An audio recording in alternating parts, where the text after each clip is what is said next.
Hello, good morning, everyone, and thank you for joining our webinar on advanced energy technologies.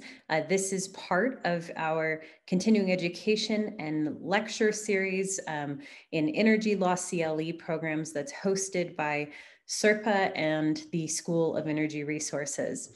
I want to start off to thank all of you for joining us, as well as thanking our co-sponsors, the Energy Policy Institute at Boise State, the University of Michigan's Fastest Path to Zero initiative, the Emerging Market Analysis Initiative with Idaho National Lab, and the Haub School of Environment and Natural Resources. I'm Tara Righetti, and I'm a professor at the UW College of Law and School of Energy Resources, and I'll be moderating our panel today. I serve as Wyoming's lead investigator in INL's EMMA initiative, and so I'm thrilled that we have a multidisciplinary group of experts assembled to talk about small module reactors and advanced energy technologies and their applications and permitting frameworks, as well as some of the legal and policy considerations nationally and in Wyoming. So I have the pleasure of introducing our panelists today. We will start off with Dr. Todd Allen, who will do a technical overview. Dr. Allen is a professor at the University of Michigan and a senior fellow at Third Way, a DC-based think tank that supports clean energy portfolios. He is a nuclear engineer and has worked as an officer in the United States Navy nuclear power program. Next, Aaron Wesson will be providing a historic legal background and updates on recent innovations. Aaron is a researcher at the Idaho National Laboratory and currently serves as the leader for nuclear safeguards, security, and non-proliferation strategies within the Nuclear Science and Technology Directorate, where he is lead on safeguards and security considerations for advanced reactor deployments. Our next speaker will be John Kotek. John is going to be speaking about how these advanced energy technologies fit into clean energy standards. He is a senior vice president for policy and public affairs at the Nuclear Energy Institute. And prior to joining NEI, he served as acting assistant secretary for nuclear energy in the US Department of Energy. And then our next two speakers are Temple Stollinger and Jada Garofalo, both who will be speaking on environmental and social considerations and some of the details of Wyoming's legal framework. Professor Stollinger is a professor of law at the University of Wyoming Haub School of Environment and Natural Resources and the College of Law. And prior to joining UW, she served as a natural resource attorney for the Wyoming County Commissioners Association and a natural resource analyst and advisor to the Wyoming Governor's Office. Jada is a researcher at the Center for Energy Regulation and Policy Analysis at the University of Wyoming. She has an MS in Client Science and Policy from Bard College and a JD from the University of Wyoming. Prior to joining SERPA, she worked as a climate policy fellow for the Centers for Disease Control and Prevention and completed a judicial clerkship for the Honorable Herman Walker Jr. in the Superior Court of the 3rd Judicial District of Anchorage, Alaska. So without further ado, I will turn this over to Dr. Allen. Each of our presenters is going to give about a 15-minute presentation, and then we have left plenty of time at the end for discussion and questions. You can use the Q&A function as well as the pre-submitted questions that were provided.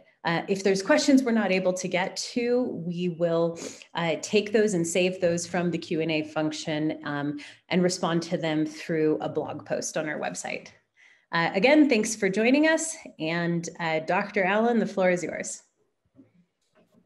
All right, thanks a lot, Tara. Appreciate the invitation. So with my remarks, I'd like to just explain what we mean when we talk about advanced nuclear energy, small modular reactors, so that throughout the rest of the conversation, people have sort of a baseline understanding of of the technology. So if we can go ahead and go to the first slide, that'd be great. All right, the next one. I'd start with a small history of nuclear energy.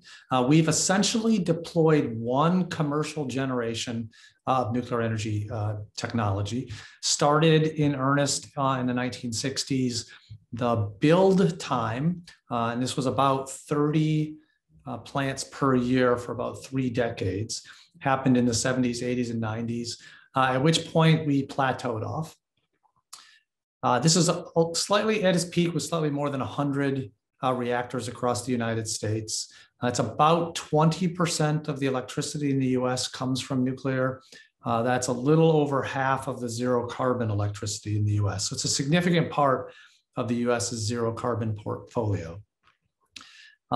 During the years of the plateau, I've got a note there, 32 plants in 30 years. All I mean there is we got a lot better at operating the plants. In the early days, they were down for maintenance more. And as we got much more efficient, the plants typically run around 95% of the time now.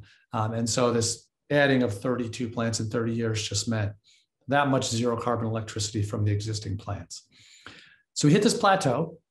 And in the last few years in different markets in the US, we've started to shut down some of those plants. So we're slightly less than 100 now. And it begs the question, is this an inflection point prior to a new generation of nuclear technologies? And that's primarily what we're talking about today, these small modular reactors or advanced reactors. Or are we just at a cliff, right? Where we finish the first generation, we'll run them to their commercial endpoint, and that will be it. So I think from my perspective, we're at an inflection point. We'll see. That's why I think today's discussion is really interesting. But we'll use these next few minutes just to explain the different technologies that we're talking about. So if we go to the next slide, please.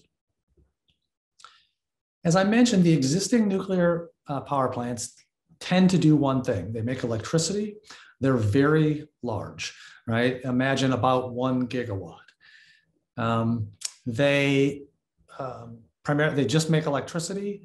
They traditionally take quite a long time to build. We are in the process in the US of building 2 new plants down in Georgia at the Vogtle plant. And that's honestly not going that well. They're over time and over budget. And I think in the US, we've gotten out of practice in building these. But as a mental picture for these plants, they're very large. They tend to take a long time to build. They're expensive to build. Once they're built, they can run for very long periods of time. The current plants' initial license were for 40 years. Many of them have already gotten their license extended to 60 years, starting to consider 80 years. So they'll go as long as the plant performance is good, that they're economical, and that the regulator is convinced that any upgrades to the plant make sure that you maintain adequate safety performance. So that's what the first generation, commercial generation, the buildup that I just showed you, that's what they look like. So think very large electricity producing machines. Next slide. Something interesting's happened, I'd say, in the last 10 or so years, in that a large number of privately funded, I'll call them entrepreneurial nuclear companies, have sprung up. Primarily, this is a North American phenomena, although you do see some in Europe and limited examples around the rest of the world. But really in the US and Canada, see a lot of these new companies that show up. And this is just it's a little bit dated map because it changes. But the key here is, rather than a single size product like we had with the big electricity production machines, there are multiple sizes, multiple business cases, and multiple technologies. And what I'll do is try to walk you through those in the next few slides. All right, so if we can go to the next one. So what's changed that's convinced people that there are different opportunities?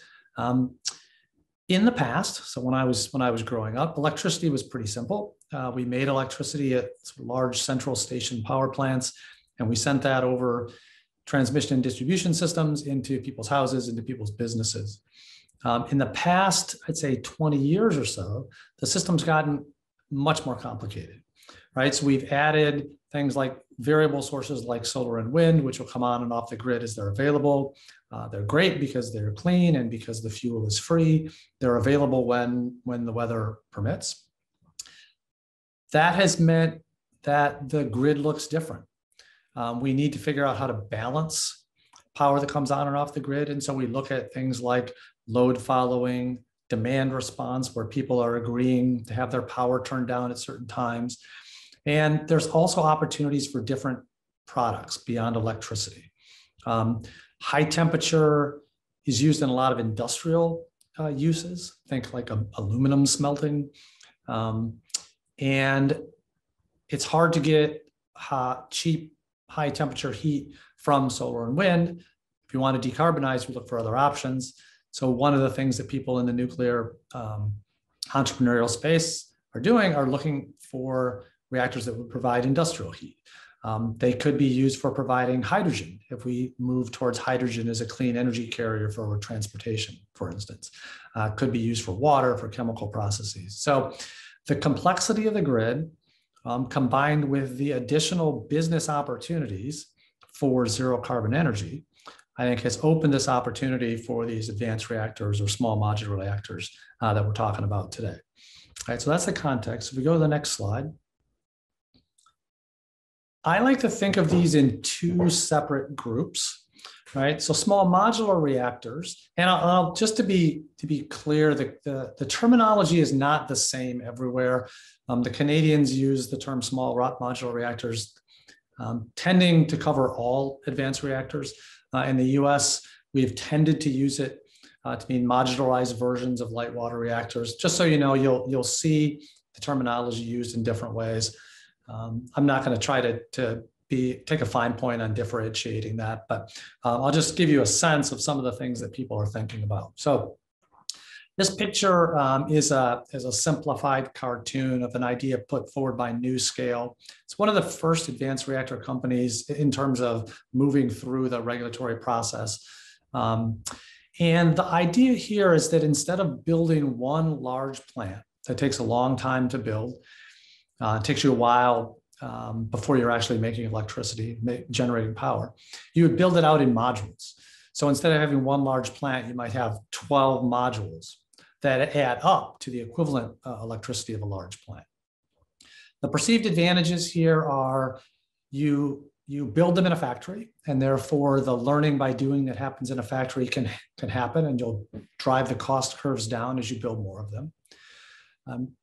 You put electricity online as the modules come online. So as soon as the module 1 is available, you're selling electricity even when you're installing modules 2 through 12 in this case. It also allows you the ability to keep most of the plant online while doing maintenance. So with a very large plant, you'd have to shut everything down. You'd be selling no product while you're doing maintenance. Here, you could take one off, right? Do maintenance on the one while the other 11 are going. And it also gives you more flexibility to follow the load, right?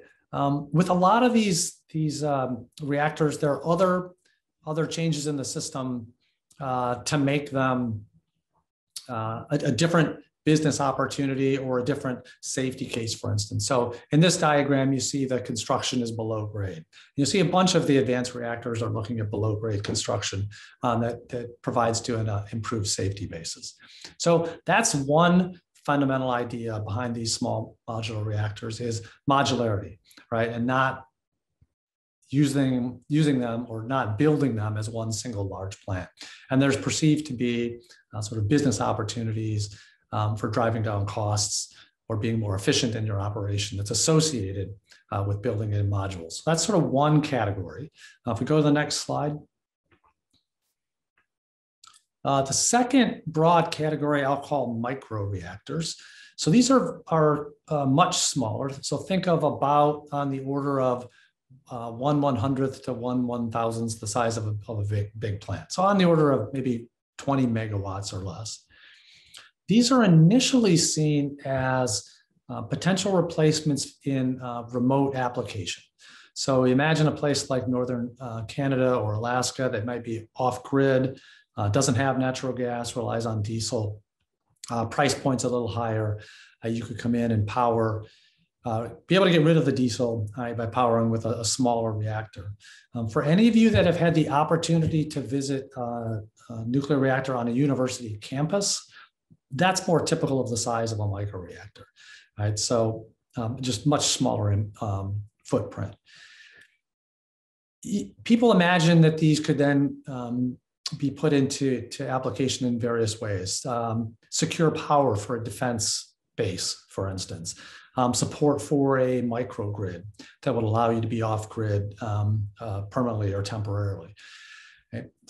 Dedicated power to an industrial concern or a mine, for instance. So looking at something very different than gigawatt scale electricity in different functions. And because of the size, potentially, built closer to population centers than we might have done with the gigawatt scale reactors. And as I mentioned, this is the size of the reactor that shows up on a lot of college campuses. So much smaller size, much easier to, or much more approachable, right? So if we go to the next slide, then I wanna sort of flip. So those were sort of different business applications, right? Beyond electricity, but then also the size of the plant or the way that you build, operate, implement the plant. You'll also hear about these in terms of the technology behind them. First commercial generation plants were cooled with water. They look very much like a coal plant, except for instead of burning coal, you use nuclear fission to produce the power, but otherwise similar in a lot of respects. With these advanced reactors, different technology approaches. I'm going to use what's known as the Generation 4 taxonomy here and talk about a few of them. The first, sodium-cooled fast reactors. The idea here is instead of using water, you'd use sodium as a coolant. Sodium is liquid, is a liquid metal at the temperatures you'd operate these reactors. Because sodium has a very, very high heat transfer capability compared to water, these plants cannot overheat the way you would see in an accident like the Fukushima accident. As a matter of fact, famous test in the nuclear world out in Idaho in the 1980s, they basically replicated the conditions of the 3 Mile Island accident on a sodium-cooled reactor, shut off all the cooling, and the plant just shuts itself down. So people look at this type of reactor to be able to go to higher temperatures. That points towards industrial heat, but also there's a significant safety improvement associated with using this type of coolant. So some of the reactors of different sizes, microreactors, even up to larger reactors are using sodium as a coolant. So that's one technology option. If you go to the next slide. Second category we call very high temperature reactors. These are gas cooled, so typically helium cooled reactor. Use a totally different type of fuel. It's called a trisol fuel. I should have brought a picture, I didn't, but think of something that's about the size of a softball, right? And it's got very small, tiny fuel pellets inside. Two perceived advantages to this type of reactor. One, it can go to much, much higher temperatures than a water-cooled reactor or even a sodium-cooled reactor. So direct application to industrial heat, for instance. In addition, that fuel form that I described, the amount of power in a specific spherical ball is less, right? And for very different reasons than the sodium reactor, this type of fuel also can't be damaged, right? So different industrial applications, different uses, also an improved safety case over first generation reactors. And I should say that the first generation reactors have a very good safety record. And so in addition to people thinking about new business cases, right, they're also thinking about improving the technology in the same way you'd upgrade your car generation to generation. All right, one more slide. This is my third example. This is called a molten salt reactor. So like sodium, it's a liquid. In this case, it's a salt rather than a metal, but similar advantages. It's great heat transfer medium. So you can't damage the fuel in that way. And actually, in this case, it's a totally different concept. Instead of having solid fuel, the fissionable elements, the things that make the heat, are actually dissolved in the salt. So this one feels more like a chemical reaction, right, than a physical fuel rod. But in this case, similar motivations. The salt can get you to very high temperatures. It can provide you additional safety basis. And so some of the advanced reactor companies are looking towards salt as a coolant, as a way to build a second generation product. Right? So I think I'll stop there. The key elements are there's different business cases. We go beyond just big electricity into industrial heat, water, hydrogen, different sizes for different deployment scenarios.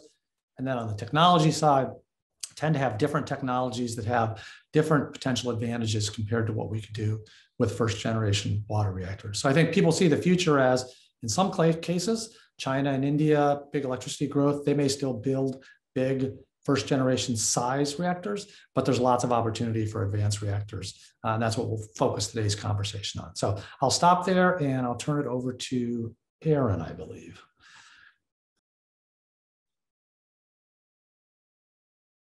Thanks, Todd. I'm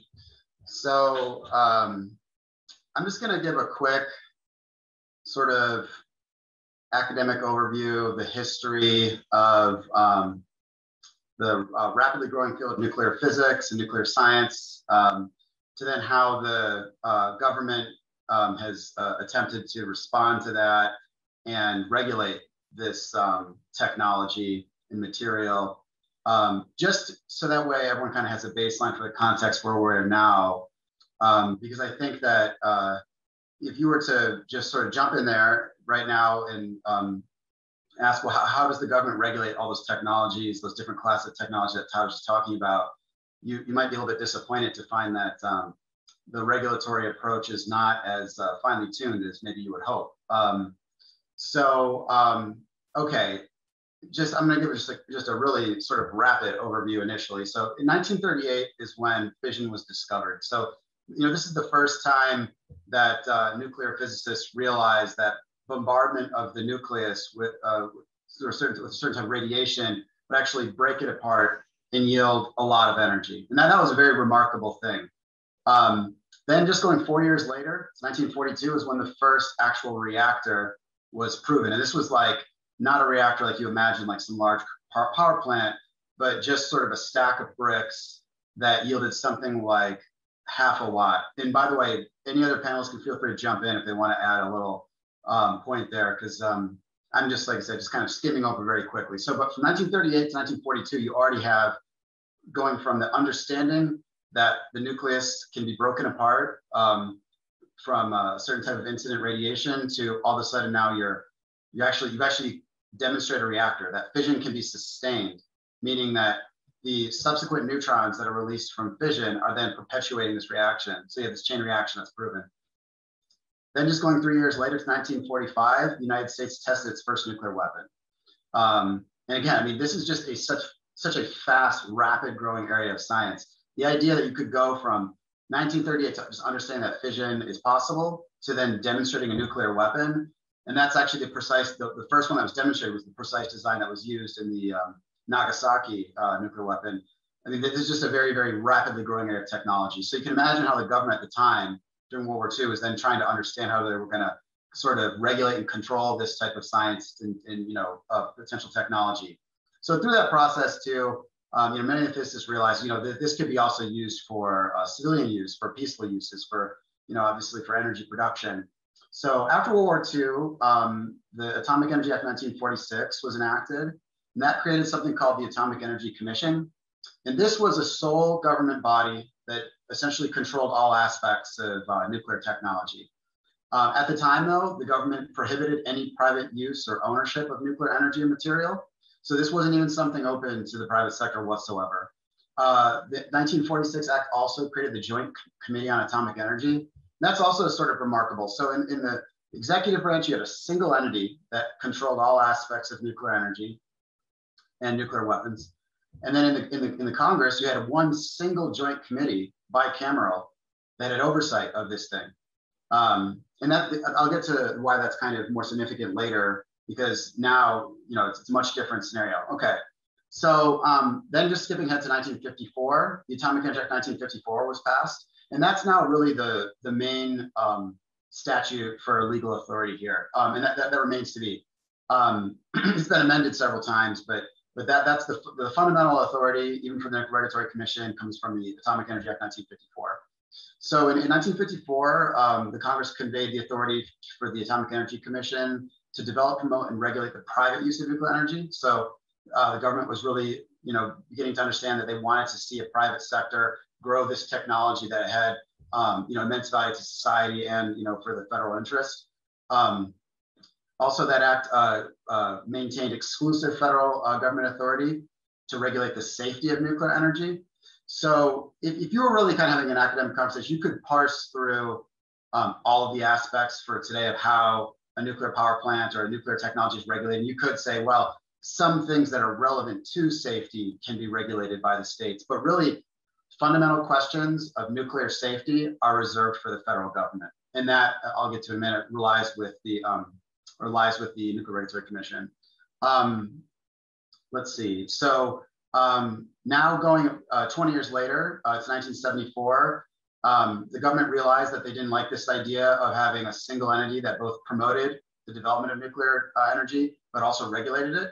So the Energy Reorganization Act 1974 was passed, which abolished the Atomic Energy Commission, and it created this thing called the Nuclear Regulatory Commission. And so that's really mostly, I think, what I want to focus on for the purpose of today's discussion, because the NRC is the independent regulatory commission that regulates all safety aspects of nuclear energy. And really, they're really the most important entity when it comes to taking those technologies that Todd was talking about and actually bringing them to market. Then there are other agencies, of course, that play significant role. The Department of Energy, for example, is now the federal agency which promotes the advancement of nuclear energy. And I guess just as a quick aside, 1974, the DOE was not yet created. Actually, that law created something called the Energy Research and Development Administration, but that agency only lasted for about 4 years. 1978, the Congress then sort of converted the Energy Research and Development Administration, among other aspects of the government, into this thing called the Department of Energy, which you all are probably familiar with. So back to 1974, the NRC's authority still mostly comes from the Atomic Energy Act. Most of the references in law refer to the commission, which is still actually a reference back to the Atomic Energy Commission, but now those authorities are considered to be translated to the NRC, which is the regulatory successor to that. The NRC's mission, as it's stated on their website, is to license and regulate the nation's civilian use of radioactive materials to provide reasonable assurance of adequate protection of public health and safety, and to promote the common defense and security, and to protect the environment. So at this time, we're talking about mid-70s, and as Todd referred to, this is also when the construction really started to ramp up for the current fleet of reactor technology, which we call light water reactors.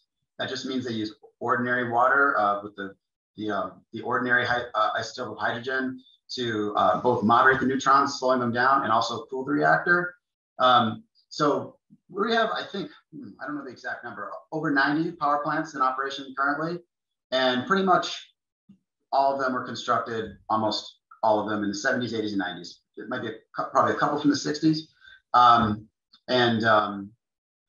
In any case, that's exclusively where the NRC has been regulating, because since they've come into existence, they've been fine-tuning and perfecting this ability to, control risk, and they've got there's an immaculate, really safety record for the U.S. nuclear fleet. But this agency has, it would be as if the regular for vehicles only understood the internal combustion engine, but that now you go to today and maybe tech vendors were pitching electric vehicles and fuel cell vehicles and things like that. But from its inception, it's just important to understand that this agency has only been scrutinizing a specific type of technology, and for the sake of sort of protecting the taxpayer dollar, that agency has really almost entirely been funded on the the financial contribution, the fees that are paid from the licensees. So the agency hasn't really had historically funding or the need or drive to come up with a regulatory scheme to accommodate differentiating features for nuclear technology. And so when you know, again, think back to Todd's presentation, he talked about the different sizes of the kind of next wave of technology, being SMRs or microreactors, and then fundamentally the different engines that could go into those, being, you know, TRISO reactor or some sort of gas-cooled high-temperature reactor, or a molten salt reactor where the core is actually in a liquid phase.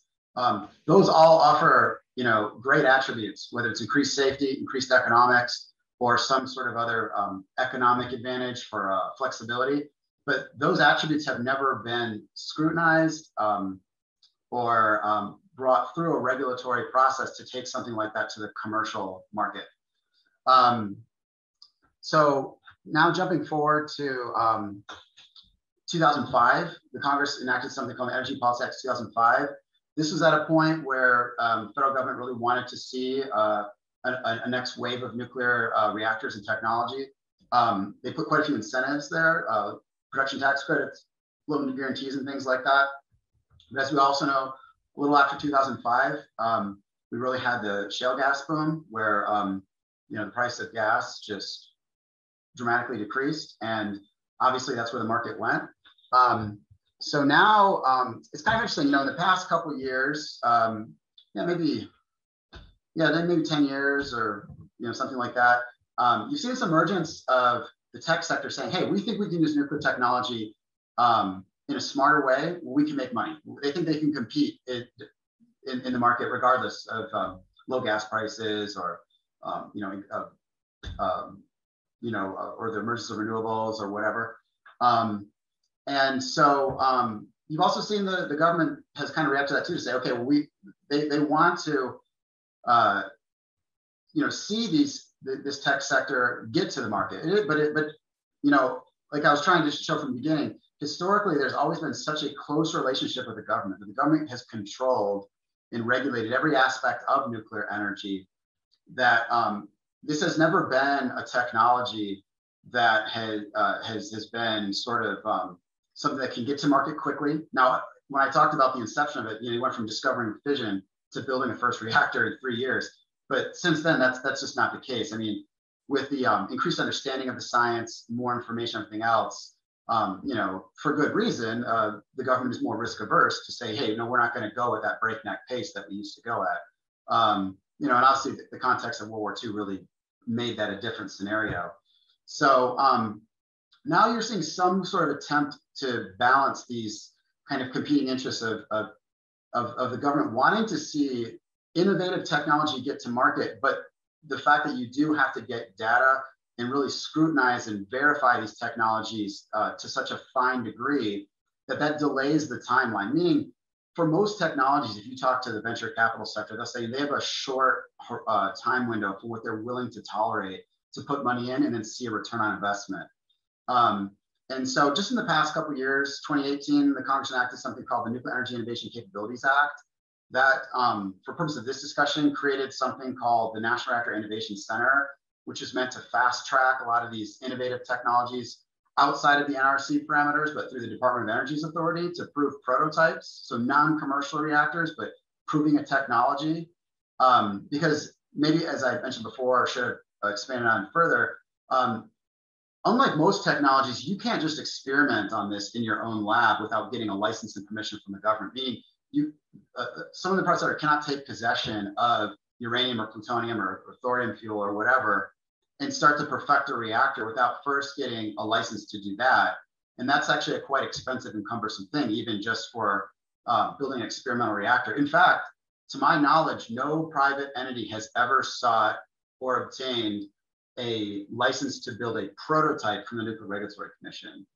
But partly that's too due to the close relationship with the government. And generally, if they were going to do that, they'd be working with the Department of Energy. And so that was really one of the main thrusts of that act, the Nuclear Energy Innovation Capabilities Act. And that was in 2018.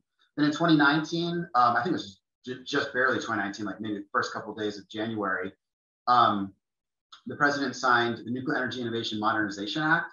And that actually directs the Nuclear Regulatory Commission to undertake a process to be more flexible to accommodate these innovative technologies, really take a more risk-informed approach.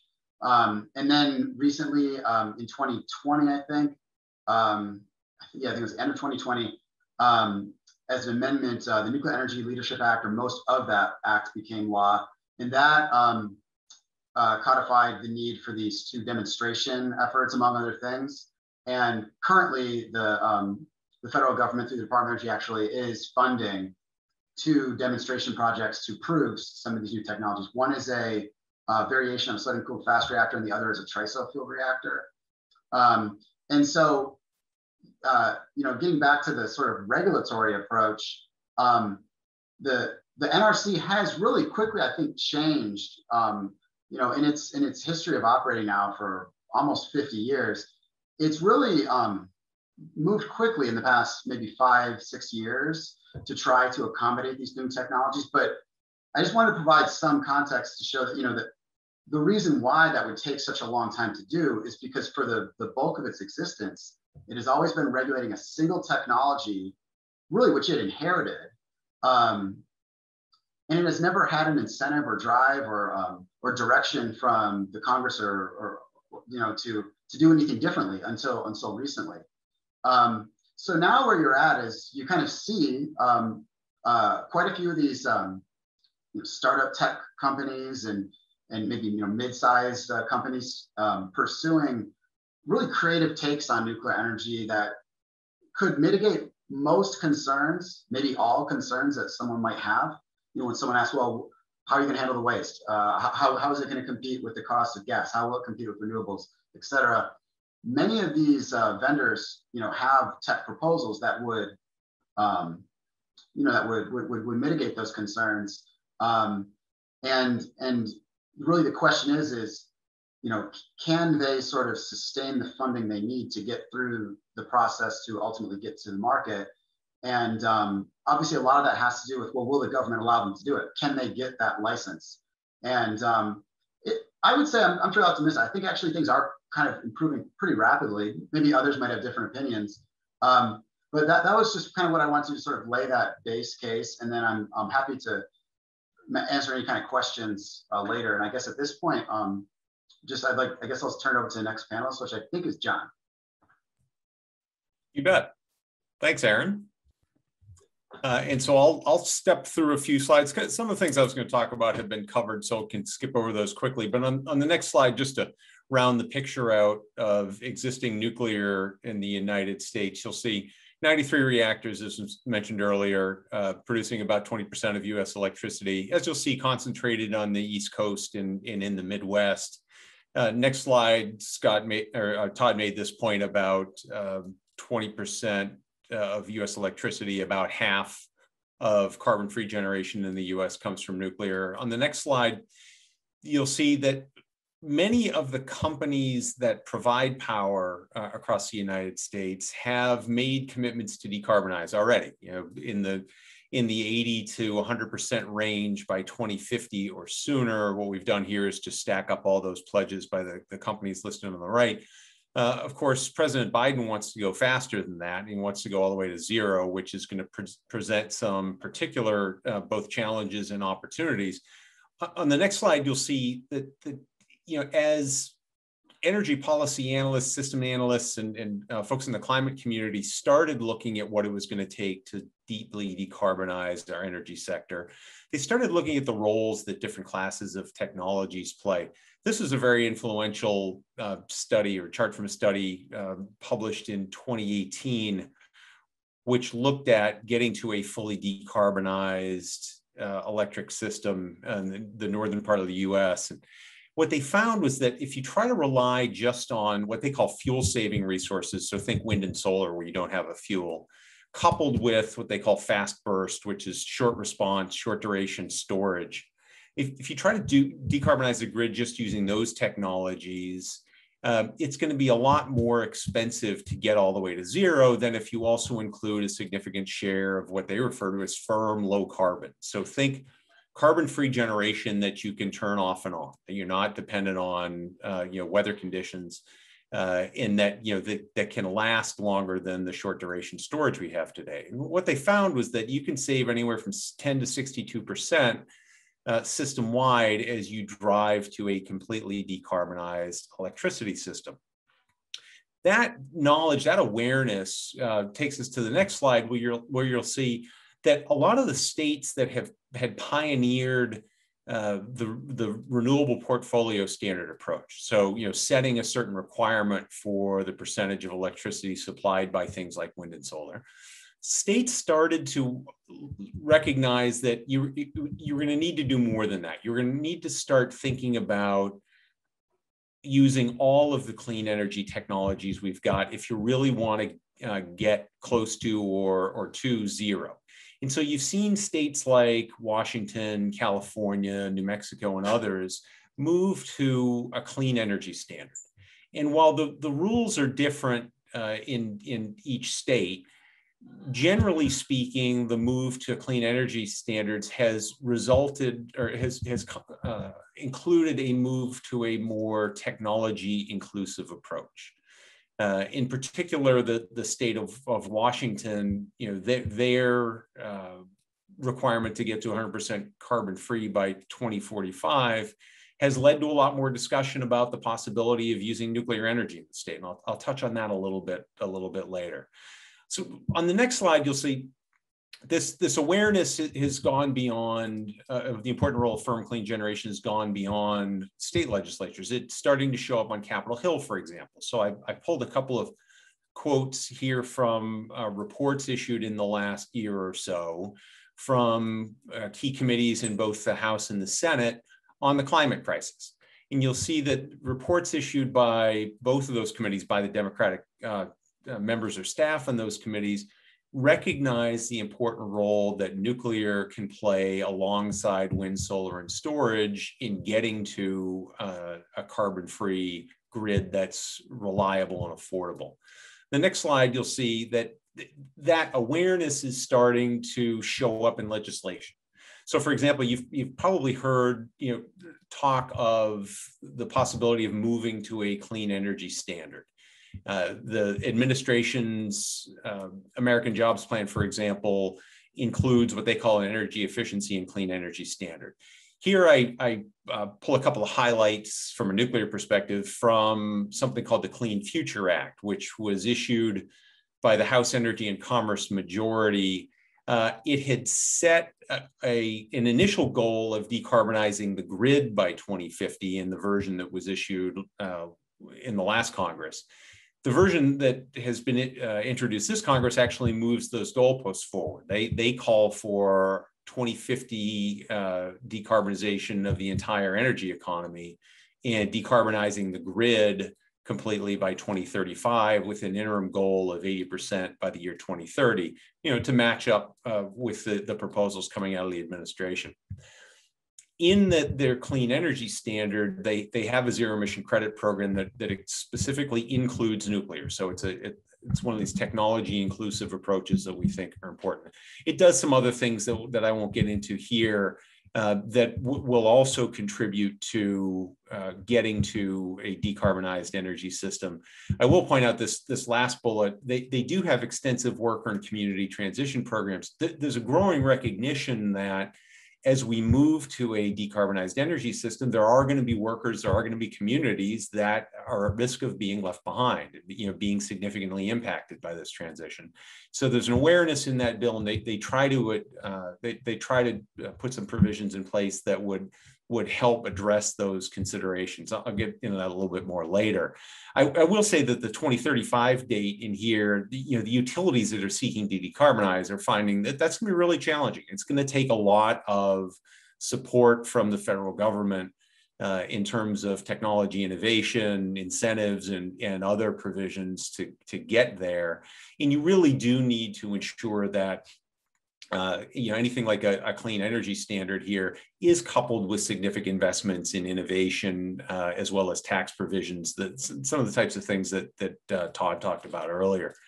On the next slide, you'll see that awareness of the important role of firm clean generation and of nuclear as a whole was also reflected in the positions taken by the Biden campaign. Right? Now President Biden, but then candidate Biden was the first Democratic nominee for president, certainly in my lifetime, that included nuclear energy as a prominent part of his clean energy platform. So both the Biden plan for climate change and environmental justice and the effort that the Biden campaign engaged in with the Sanders team on what they called the Unity Task Force included a recognition of nuclear energy, as an important part of getting to a reliable, affordable, decarbonized grid. This is driven again both by climate concerns, but also by concerns about the need to retain and create long-term, well-paying jobs. One thing I won't go into detail with here, but is well recognized in the energy industry is that the nuclear energy sector is the highest paying part of the energy sector by far. And so that's one of many drivers that have caused the then candidate Biden to embrace nuclear energy. The next slide, you'll see that's continued. And so as we've seen things like the American Jobs Plan roll out with a goal of decarbonizing the grid by 2035, you saw mention made in that plan of both retaining existing nuclear generation and creating a pathway for new nuclear. The next slide, this importance of both today's nuclear and the next generation of nuclear in decarbonizing is also starting to show up in the plans that my organization's utility members have been issuing. So, we at NEI, we're sort of the policy arm of the nation's nuclear energy industry, 300 plus members, universities, national labs, vendors, suppliers, and the utilities that run the nation's nuclear power plants. And the utilities like Duke, which operates 11 nuclear reactors in North and South Carolina, as they've issued their plan on how they're going to get to net zero by mid-century, one of the first things they called for or committed to was pursuing what we call SLR, subsequent license renewals. So extending the operating licenses of their existing reactors another 20 years, so out from 60 years out to 80 years. They also included things like small modular reactors or other advanced reactor types as an option in their integrated resource plan. So as they look to how they're going to satisfy that need for a growing share of firm carbon-free generation, they're looking at some of the types of reactor technologies that Todd talked about, alongside other potential technologies like natural gas with carbon capture, deep geothermal. There may be other technologies that can fill that role, but nuclear is very much a leading candidate. Dominion Energy did the same thing with their reactor fleet. We're seeing a wide variety of utilities that are committed to decarbonizing, recognizing that they've got to both keep the nuclear they've got and look at new nuclear as part of filling that need for firm carbon-free generation. That led several of the utilities to team with advanced reactor developers on something that Aaron alluded to earlier, the DOE Advanced Reactor Demonstration Program, which I'll touch on here in a minute.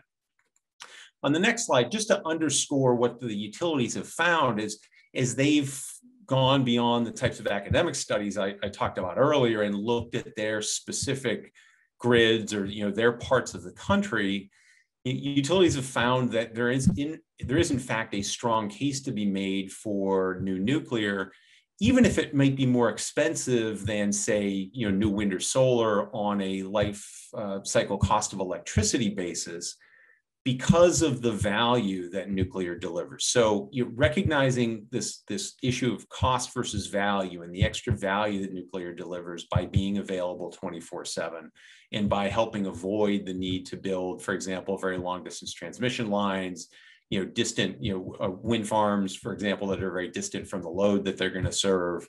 Nuclear, alongside growing shares of wind, solar, and storage, can get you to this more cost-effective grid. And this slide shows a couple of charts from an analysis that was done by a company called E3 for Energy Northwest, so utility in Central Washington State. What they found was that as you drive to meet the state of Washington's zero carbon goal by 2045, when you look system-wide in the Northwest, so Washington, Oregon, parts of Idaho and Montana, they found that by keeping the existing nuclear plant called the Columbia Generating Station, or CGS, on this chart on the right, by keeping Columbia online and by adding small modular reactors, you can save on the order of $8 billion per year system-wide versus trying to decarbonize using wind, solar, hydro, and storage alone. Again, because of the ability to avoid the extra investment that would otherwise have to be made without that firm, clean generation from nuclear. So in the next slide, you'll see that recognition that the utility level is causing a bunch of our members and other utilities that are committed to zero carbon to express interest in the next generation of nuclear. On the next slide, you'll see that I mentioned earlier that many of these utilities had sought to participate in DOE's Advanced Reactor Demonstration Program. This was an initiative championed actually out of the Congress, but implemented by the Energy Department to take some of these new reactor technologies and the specific designs that Todd referred to and try to demonstrate their technical feasibility this decade. So DOE was directed by Congress to contract with up to 2 of these companies with utility partners that under a 50-50 cost share would seek to demonstrate by the end of the decade a commercial scale technology that could provide the type of firm, clean generation that we know is going to be needed. The 2 awardees for the largest grants were a company called TerraPower, a company called X-Energy, which employ some of these advanced reactor technologies that Todd talked about. Total DOE cost share of $3.2 billion. So again, to be matched 50-50 by the private sector partners. I will say one of the reasons the price tag is that high is it's not just the reactors themselves. There are also things that have to be done on the fuel supply side. That these are new fuel types that these reactors are going to use that aren't in commercial use, so they're going to need to set up a supply chain there too. So there's some first of a kind costs that will be picked up as part of these projects. What you see on the next slide is that sites have already been announced for one of the demonstrations, the X-Energy project, which is going to be sited up at the Hanford site in Washington State. Project partners there are Energy Northwest, which is the utility I mentioned earlier, along with the Grant Public Utilities District. The second of the projects is awarded to TerraPower for something called their Natrium concept. This is an interesting one. This is a 345 megawatt sodium cooled reactor. So think back to Todd's presentation, a higher temperature reactor. But what they're going to do is they're going to couple that with a molten salt heat storage system that can be used as a way to, if you need a place to divert power when demand is low, you can charge up your heat storage system and then use that heat reservoir to generate more energy and actually turn this 345 megawatt electric plant into a 500 megawatt electric resource. At times when demand is high. I highlighted announcement today because as some of you may have seen, it's just been announced that TerraPower is going to work with PacifiCorp to look at siting this facility at one of 4 retiring coal plants in the state of Wyoming. So big news today. I encourage you to take a look online for some more of the detail there. But kudos to the conference organizers for a very timely session today. The third project I have shown on here is a NuScale small modular reactor. This is a traditional water-cooled reactor type. So an evolution of the type of technology that's used in today's reactor. That's going to form the basis for something that a group called the Utah Association of Municipal Power Systems plans to build under the moniker the Carbon Free Power Project at the Idaho National Laboratory site. So while it's UAMPS, Utah, they've got members in Idaho, Utah, and some other states in the Intermountain West. So all three of these projects are intended to be up and running by the end of the decade. So, a lot underway these days in nuclear technology development. On the next slide, there are some other things going on. Todd mentioned the Vogtle 3 and 4 large light water reactors that are being built in Georgia. There's a company called Oklo seeking to demonstrate a microreactor design. I covered the middle three there. A company called Kairos recently announced a plan to work with the Tennessee Valley Authority to demonstrate a prototype version of their molten salt reactor in Tennessee. And this other company is also working on molten chloride reactor technology. So there's a lot going on right now in the SMR and in other advanced reactor technology development. On my last slide, I'll just sort of highlight some key takeaways that I hope you got from my remarks. Consumers and policymakers are increasingly demanding low carbon electricity. That's what's driving states, but also companies to make commitments to decarbonize. It's certainly driving interest on the Hill. Maintaining today's nuclear is the least expensive way to keep carbon off the grid. That's why you're seeing those commitments to things like subsequent license renewal by those utilities that have made decarbonization commitments. We are seeing states and utilities responding to this customer interest with deep decarbonization goals, but also conversion from renewable portfolio standards to clean energy standards or clean energy goals. I know the governor of Wyoming has stated his commitment to a carbon neutral goal for the state. It's driving interest in the Biden administration and in Congress in the clean energy system. And in new nuclear, even if it might look more expensive on an LCOE basis, has a really important role to play in keeping overall system costs down, keeping reliability up. And that's what's driving so much private sector and public sector investment in next generation nuclear energy technology. So with that, let me turn it over to Temple and Jada.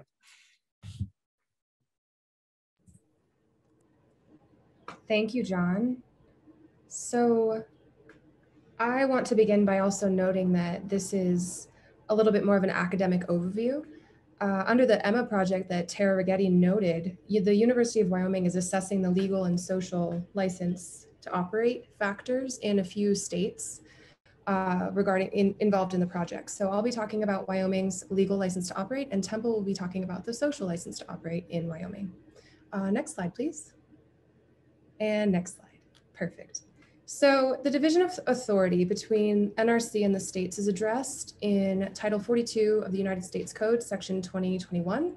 It was added in the 1959 amendment of the Atomic Energy Act, noted by Aaron.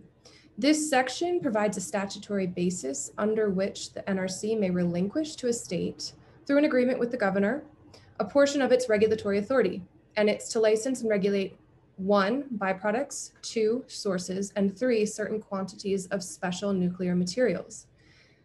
As of September 2020, there are 39 agreement states, and notably, even in agreement states, the NRC still retains authority over design, siting, construction, and operation of new commercial nuclear power facilities, as Aaron noted, largely for the protection of health and safety. It also retains authority over the export or import into the United States of byproduct sources and special nuclear materials or facilities, and disposal and radiation standards, in that it must coordinate with states to formulate them. Next slide, please. And again, thank you. So Wyoming entered into an agreement with the NRC under this section, Section 2021, but it was the first state to request a limited agreement for the authority. Wyoming only has the authority to regulate source materials involved in uranium and thorium recovery or milling, and byproduct materials. It does not have special nuclear regulatory authority over special nuclear materials as defined by the statute. The agreement was finalized on September 25th, 2018, and it's codified in Title 35, Chapter 11, Article 20, Sections 2001 through 2005. Under that agreement, the Wyoming DEQ, Department of Environmental Quality, is charged with regulation, enforcement and penalty assessment authority, rulemaking authority, licensing authority, and fee structure implementation. Next slide, please. And again, thank you. So In March of 2020, the Wyoming legislature charged the Environmental Quality Council, the EQC, housed within DEQ, with promulgating rules and regulations to authorize the permitting of small modular nuclear reactors for the purpose of generating electricity. Next slide, please. Now, while the EQC's rulemaking process is underway, and we could not find anything on their website about that process, the Wyoming legislature has provided definitions and parameters to include and help the rulemaking process. So for instance, small modular nuclear reactors have been defined, and they are defined as having a rated capacity of not more than 300 megawatts of electricity, which, as you remember, Todd's presentation, is quite a bit smaller than the 1,000+ megawatt capacity in large generation. Can be constructed and operated in combination with other similar reactors at the site, if additional reactors are necessary, and then must be licensed by the NRC and in compliance with all requirements and conditions imposed by the NRC. Next slide, please. I don't need to review these. I just thought it was notable that this statute incorporates the same definitions as under the federal nuclear waste policy for both high-level radioactive waste and spent nuclear fuels. Next slide, please. The Wyoming legislature provided the following parameters for the rules that they must make, that the EQC must make. So for instance, any coal or natural gas facility may apply to replace the coal or natural gas generation with a small modular nuclear reactor, which it sounds like today's announcement is exactly what will happen if PacifiCorp does in fact move ahead with that plan.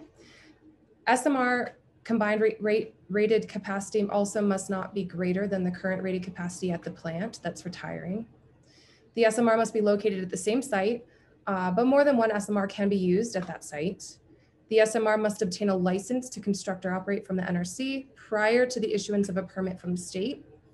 Any reports, notifications, and violations that issue between the NRC and the operator of the SMR shall also be submitted to the Wyoming DEQ. An SMR operator, may also not store any spent nuclear fuel or high-level radioactive waste on the site without obtaining the NRC requisite requirements to do so. And finally, the Wyoming Industrial Development Information and Siting Act does apply to the extent that those provisions do not interfere or contradict the NRC's requirements. Next slide, please. So the Wyoming Industrial Siting Act requires that any facility with an estimated cost greater than $96.9 million obtain a permit, and any commercial radioactive waste management facility must always obtain a permit regardless of the cost. And commercial radioactive waste management facilities are defined as any facility used or intended to be used to receive or dispose, store, process, reprocess, or treat any amount of radioactive wastes that are generated by any person other than the facility owner or operator, or which are generated at a location other than the location of the facility. So in addition to these, next slide, please, you'll see that there are county level considerations. And one more slide, please, Christine, thank you. The Wyoming counties do not have what's referred to as home rule authority, which is the process of giving wide latitude to govern local affairs by enacting ordinances. And usually this is awarded to cities, and in Wyoming, it's awarded to cities in Article 13, Section 1 of Wyoming's Constitution. So counties instead follow what's called the Dillon Rule principle, which just means that they only have authority expressly granted to them by the legislature. Counties in Wyoming are granted permitting and zoning authority by the legislature in Title 18, Chapter 5 of the Wyoming statutes.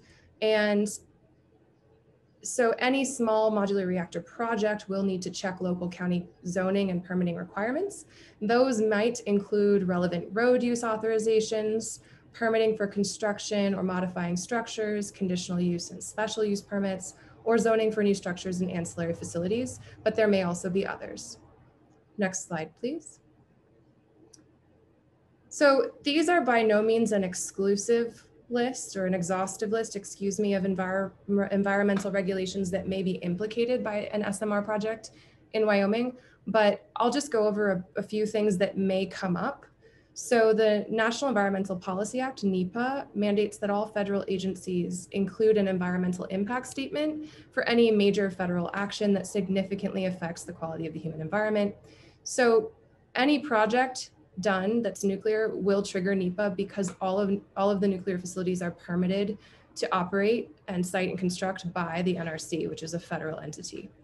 In the past in Wyoming, federal agencies have worked with Wyoming DEQ to sort of intertwine the Industrial Siting Council process with NEPA, and that creates a lot of efficiencies. And there are hopes that that can happen here in the instance of SMRs as well. The Clean Air Act has hazardous air pollutants listed under section 7412, and those include radionuclides like radon that's emitted from nuclear facilities. The administrator of the EPA is tasked with promulgating regulations, which are called NESHAPs, or National Emissions Standards for Hazardous Air Pollutants, but the standards for some radioactive materials are not currently regulated by the EPA, where the NRC's regulations have already incorporated them. Notably, these standards do remain effective against federal facilities because they are not licensed by the NRC. Under current regulations, the EPA will regulate the air quality standards for any federal SMR facility, while the NRC will regulate these standards for all other SMR facilities. The Endangered Species Act obligates federal agencies to ensure that the action is not likely to jeopardize a listed species' continued existence or result in habitat destruction or adverse modification of critical habitat. It also requires that no one takes any listed species unless they attain an incidental take permit or qualify for an exemption due to economic hardship. Take is defined very broadly, and it includes harass, harm, pursue, hunt, shoot, wound, kill, trap, capture, or collect, or attempt to engage in any such conduct. So any nuclear facility will trigger the ESA due to the federal permitting process, and these considerations will need to be met. Finally, the Clean Water Act makes discharge of any pollutant except as in compliance with the act unlawful, and small modular reactors may necessitate a national pollutant discharge elimination permit under section 402, depending on whether there's a point source discharge of pollutants into the waters of the US, and that may come down to what technology is used. I believe it was Todd talking about that at the very beginning. And then they also may be subject to the cooling water intake rule under section 316B, which requires that cooling water intake structures reflect the best technology available to minimize any adverse environmental impacts. So these are just a few considerations. There may be more. I will advance to the next slide, and Temple Stollinger will take over the social license to operate SMRs in Wyoming. Great, thanks Jada, great job. So Jada, as she just discussed, talked about the legal license to operate. So I'm going to switch gears and talk a little bit about the social license to operate, which I'll explain here in just a minute. So next slide, please, Christine. So what's exciting about SMRs is they're small, they're modular, as was explained, and so there's an opportunity to really increase their use in the United States. But as we see increased use and increased sites, we're also going to see an increased number of sites, meaning you have to get those permitted. And that means there's going to be probably more concerns from the public expressing not in my backyard concerns or NIMBY concerns. And as studies have shown, you know, there's still pretty high public concern regarding the use of nuclear technologies. But as some of the previous speakers noted, you know, some of the technology advances are really helping to make this technology safer. So the question is now how to communicate this emerging science with this new technology to the public and to get the public on board with the expansion of these small nuclear reactors at additional locations. And so this is an opportunity to think about public engagement strategies to help bring the public along in those siting decisions. So not only is a legal license important, but also the social license as well, because if you don't have community support or buy-in for the siting of these types of projects, it can lead to, you know, costly delays in the form of litigation, likely over the NEPA compliance and different types of federal compliance that I'll talk about here in just a minute. Next slide, please, Christine. And again. Great, so what is a social license to operate? Well, it's defined in a number of different ways. It really emerged out of the mining industry and is now being incorporated by some oil and gas companies And I'm making the argument that I think it'd be great to go ahead and expand this concept into the siting of small nuclear reactors moving forward.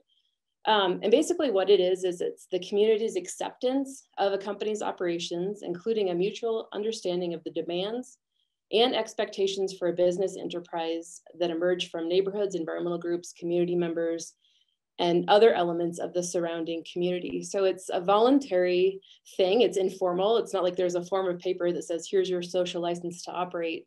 Really what it is it's diligent work on behalf of a company to work with the community to gain trust and gain acceptance of the project the company hopes to move forward. And so what's neat or unique about where we're at right now with the small modular reactors is that, you know, as was noted, we're on the cusp of seeing emergency regulations both at the federal level and the state level, which really provides an opportunity to start now at this base ground level to incorporate the public and bring the public on board as we begin to build this program and hopefully obtain a social license to operate moving forward, meaning more of the public will be more willing to see these types of reactors in expanded locations. Next slide, please, Christine. So what needs to be done to obtain a social license to operate? Again, this research for the most part comes from the mining industry, but what's been sort of suggested based on dissecting some of that early work is that you know, the first step is really clear, early, and ongoing communications. And this isn't just, you know, sort of, here's a notice about the project moving forward. Here's your opportunity to comment, but taking a step beyond that and really more meaningful dialogue between those involved. It also means more transparency and engagement in decision-making, making sure everybody understands what's involved in the process and what the different components of the decision making process include. Also certainly environmental and social impacts as well. And then also the establishment of effective conflict resolution mechanisms as well. So that's a critical component as well to a social license to operate. And so to kind of weave all of these steps in, I think a utilization of a purposeful and principled collaborative process presents an opportunity to develop a strong social license to operate in this SMR space. But it needs to be really purposeful and planned out. And it needs to be implemented well and strategically, probably at a national level and also at a local level, specifically thinking about this new project that's just been announced here in Wyoming to help engage the public and to help companies and the government achieve this social license to operate, to move these types of technologies into reality. Next slide, please. So here's just a couple slides talking about the different opportunities for public engagement that are cemented in the law. And so my point in covering these is to show there are opportunities for public involvement as we see the permitting for a small nuclear reactor move forward. But I'll make a point at the end about how maybe we can tie these legal requirements for public comment and public involvement into achievement of a social license to operate. So here at the state level, so this is Wyoming specific again, just a couple of points here. So it was mentioned the Environmental Quality Council has been tasked with developing regulations for small nuclear reactors. And so they've been tasked by the legislature. What DEQ can also do is prior to that rulemaking kicking off is they can conduct preliminary rulemaking hearings via some of their advisory boards. And so they can do some hearings, they can do some additional public outreach and seek public comment. And that's through the EQC rules. And then in Wyoming, we have the Wyoming Administrative Procedures Act, which looks pretty similar to the Federal Administrative Procedures Act. And then it requires public notice and comment prior to a rule's adoption. Another opportunity for public involvement is once a proposed rule gets to the EQC and they're going through the hearing process, there's opportunities for public comment during those hearings. And then finally, once a final state regulation is put forth for small nuclear reactors, the Wyoming Administrative Procedures Act does provide opportunities to challenge those final agency actions. And those challenge points look pretty similar to the federal APA, again, looking at sort of arbitrary and capricious components of a decision for that to be overturned. And next slide, then let's look at the federal opportunities for public engagement in the permitting process. So as Jada mentioned, NEPA will definitely be triggered through the NRC's review. And under the NEPA process, federal and state agencies, as well as local governments, so county commissions, county conservation districts, and tribal governments can seek cooperating agency status. And that's under CEQ regulation 1501.8. And I should note that that citations to the 2020 NEPA regulations, which are under litigation and under review by the current administration. So I probably should have also included the citation to the 1982 NEPA regulations, but we see pretty much the same language for cooperating agencies under both forms of the NEPA regulations. So that's an opportunity for state and federal agencies to be involved, and local citizens can sort of have their voice in the NEPA process at a bit of an elevated level by working with their tribal governments, their county commissioners, or their federal agencies through that cooperating agency process. And then the CEQ regulations also require certain opportunities for public notice and comment throughout the NEPA process, and a requirement also that the federal agency show how it's incorporating those comments into its final decision, or at least respond to the comments. And then, yeah, again, just noting at the federal level, the Administrative Procedures Act offers the opportunity for challenge once a final agency action is reached. And again, normally that falls back to an argument of some sort of arbitrary and capricious component in the decision making. But at that point, you can appeal to a federal court. And then just also referencing back to Jada's points about some of the other major federal laws that are triggered, the Endangered Species Act, the Clean Water Act, and Clean Air Act. You know, there are opportunities for public comments, appeals, and challenges through those different permit processes as well. So opportunities for public comment, I wouldn't say terribly meaningful public comment, right? Also, through these different processes and public engagement, you can sort of get a sense of where there's opportunity for challenge and for delay points and for conflict to arise. So if we can turn to my next slide, I'll make my final point on this topic here. Next slide, please, Christine. Oh, this is the last slide. Okay, great. Nope, there we go. Which is, you know, spending that meaningful time up front, engaging the public early and often, building trust, and finding ways to understand what their concerns with the project are. Some of the work of my colleagues in the Help School focusing on this issue of a social license to operate has concluded that it's often not just a question of total opposition to a project. It's often a bit more nuanced than that. You know, that there may be members of a community who are okay with a project moving forward, but they have specific conditions that they need to be met in order to feel comfortable with that project moving forward. So it's important to do some front-end work at the beginning to understand what those conditions or concerns are. Otherwise, it just looks like a straight up no and opposition. So if you do some of the front-end work and you engage the public in a more meaningful way than just these comment points that we see embedded within the law at the state and federal level, it can help achieve that social license to operate and reduce some of the conflict. So it seems like a great opportunity here as we embark on sort of the ground floor of small modular reactors to think about how to engage the public in a more meaningful way and perhaps overcome some of the opposition we see to nuclear energy.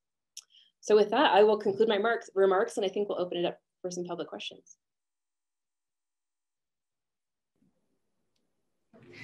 All right, well, thank you. I'll invite all of the panelists here to turn back on your cameras to participate in our questions. And I'm going to start with some of the pre-submitted questions, and then we also have questions in the Q&A function.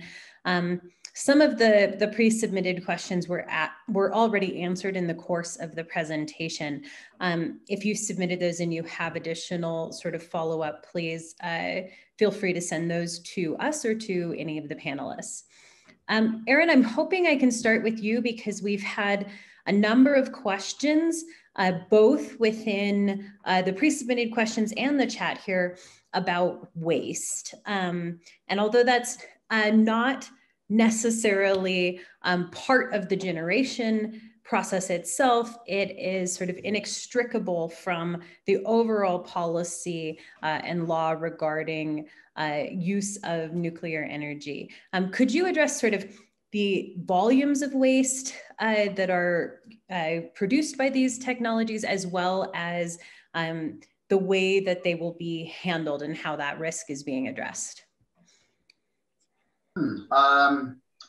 Well, I guess it's hard for me to quantify the volume of waste for the proposed technologies. It would just depend on the first, the mass of fuel in the reactor. So of course, a microreactor at 2 megawatts is way less than a 350 megawatt reactor or something like that. But the mass or volume is going to be very small, physically, for what one would imagine given the power output.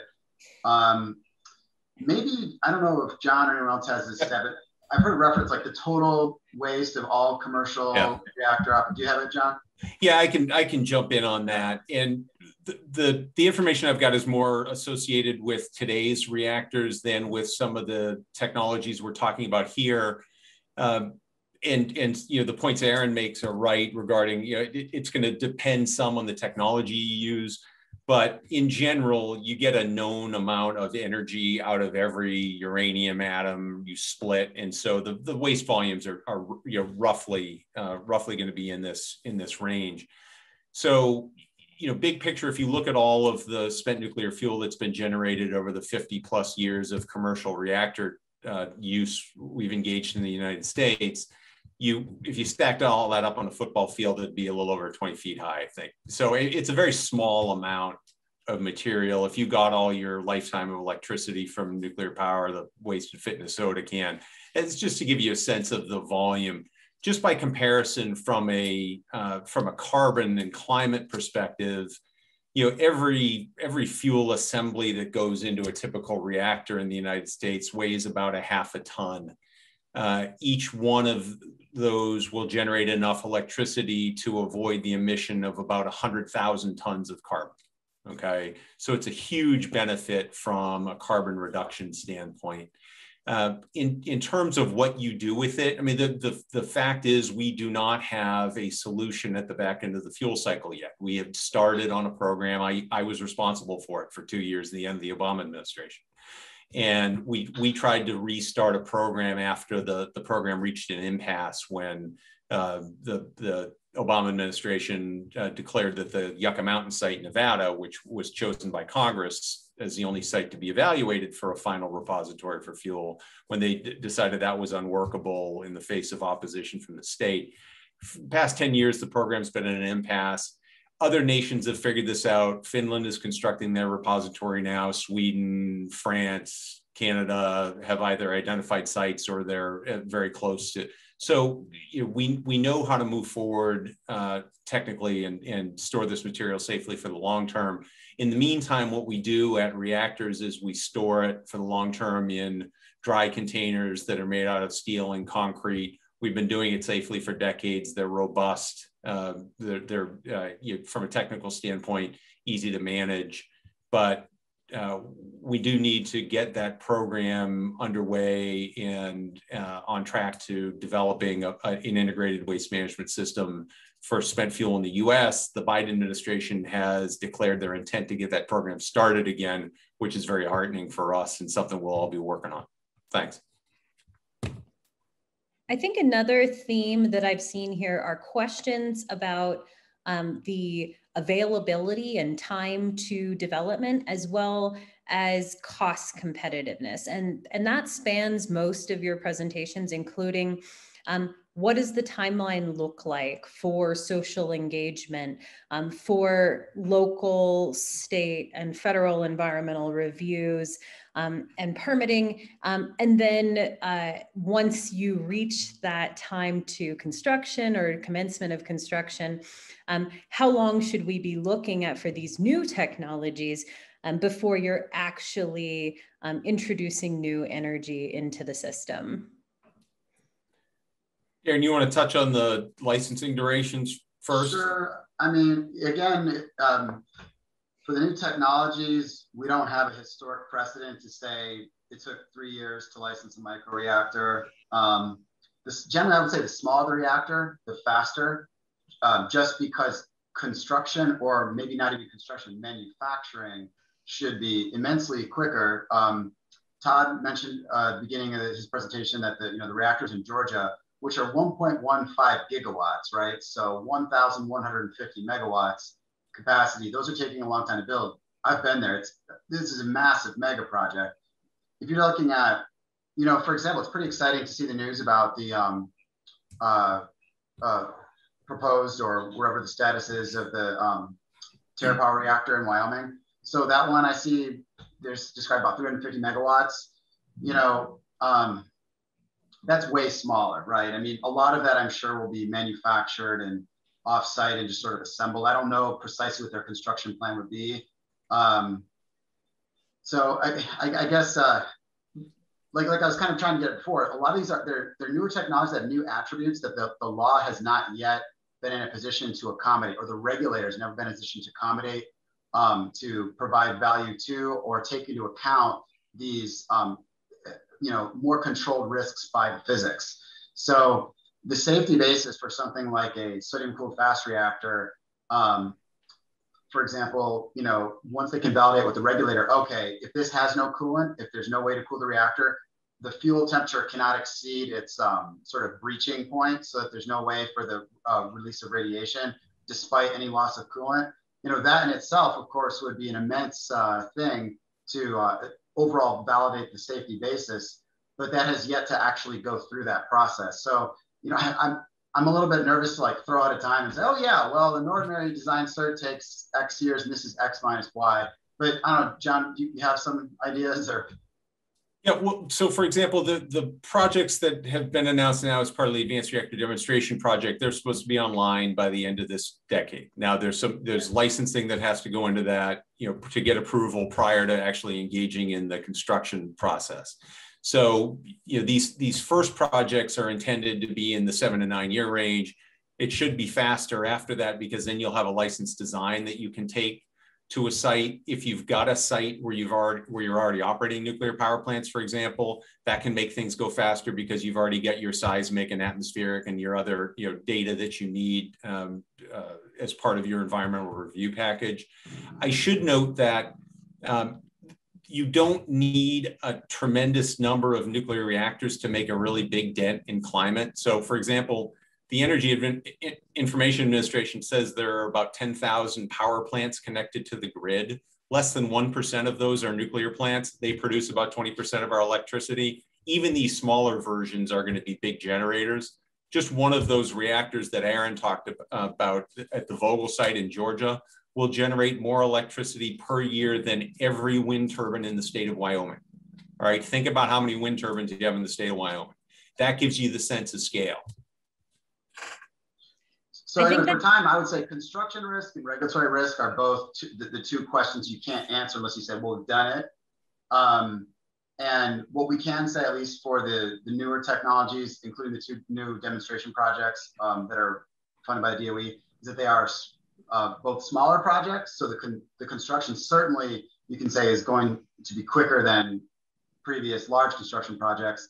But then also the advance in the technology are actually meant to be simplified, so that the scrutiny from the regulator as far as the safety basis based on the physics actually should be or physically is superior in that way. But we have not seen the regulator validate that through their process yet. So that's why I'm saying, well, there's a bit of an unknown there, because the regulator has to certify, okay, yes, we agree that this generated data meets our threshold, and that's a little bit of a black box. But I am encouraged by what I've seen happen at the NRC over the last 5 years. So again, I don't want to say, oh yeah, well, it'll be 3 years faster than the last design cert, because you just have never seen it happen yet. So we're at the end of our time, and I just want to thank all of our panelists for this really engaging presentation. It's very exciting to be on the cusp of these new technologies, particularly in light of the governor's announcement today.